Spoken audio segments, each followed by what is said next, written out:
अन्य महत्वपूर्ण समाचार जाफराबादથી સામે આવી રહ્યા છે। જે જાફરાબાદના ટીમ્બી ગામે ભાડા ચોકડી ઉપર અકસ્માતની ઘટના બની છે। જાફરાબાદના ટીમ્બી ગામે ભાડા ચોકડી ઉપર અકસ્માતની ઘટના બની છે। જ્યાં ભાવનગર સોમનાથ નેશનલ હાઈવે પર અકસ્માતની ઘટના, જ્યાં ટુ વ્હીલર ચાલકે રાહદારીને ટક્કર મારતા રાહદારીનું મોત થયું છે।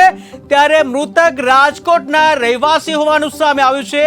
જ્યાં અકસ્માતની જાણ થતા હાઈવે પર લોકોના ટોળે ટોળા ઉમટી પડ્યા। ત્યારે મૃતદેહને પીએમ અર્થે હોસ્પિટલ ખસેડવામાં આવ્યા છે। તો વધુ એક જે અકસ્માતના ઘટના સામે આવી છે જાફરાબાદથી, જ્યાં જાફરાબાદના ટીમ્બી ગામે ભાડા ચોકડી ઉપર અકસ્માત થવાની આ ઘટના બની છે। ભાવનગર સોમનાથ નેશનલ હાઈવે પર આ અકસ્માત થયો છે, જ્યાં ટુ વ્હીલર ચાલકે રાહદારીને ટક્કર મારતા રાહદારીનું મોત નીપજ્યું છે।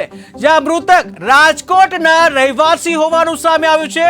ત્યારે અકસ્માતની જાણ થતા હાઈવે પર લોકોને ટોળા ઉમટી પડ્યા, જ્યાં મૃતદેહને પીએમ અર્થે હોસ્પિટલ દાખલ કરવામાં આવ્યા છે।